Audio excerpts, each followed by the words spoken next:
Applications for the recruitment of health workers closed recently, and doctors believe the process was not organized as reshuffles and additions were added with no proper explanation. I think we're all over the place in terms of what we want. We know the number of people that we want, but we have not gathered empirical evidence, to say that this is where we need a neurological surgeon, or this is where we need an orthopedic surgeon.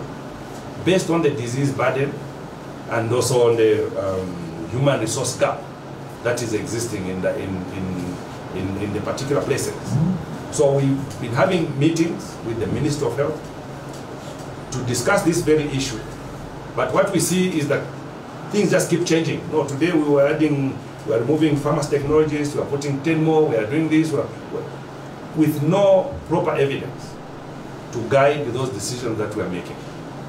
And as a result, we are so far behind in terms of the speed at which this process is going. They expected the recruitment to include the promotion of 1,500 senior doctors who are currently working as junior doctors. He has called for the review of the process.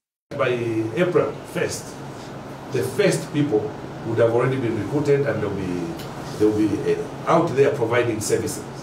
Remember, we cannot provide quality services if we have a shortage of human resource.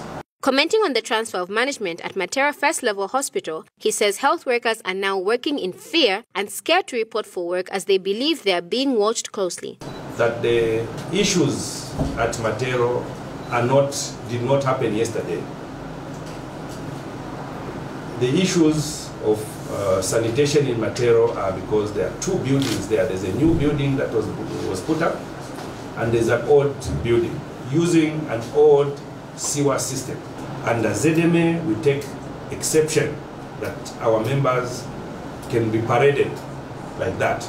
We are appealing to our political leaders to be part of the solution, not to be part of the problem.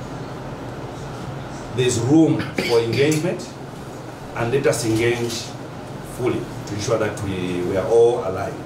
The union represents 3,600 doctors and says that database has 800 doctors that are currently unemployed, while the government is set to recruit 450 doctors this year. The recruitment of 11,276 health workers received over 109,000 applications according to the Civil Service Commission. Malikana Mulele, S24.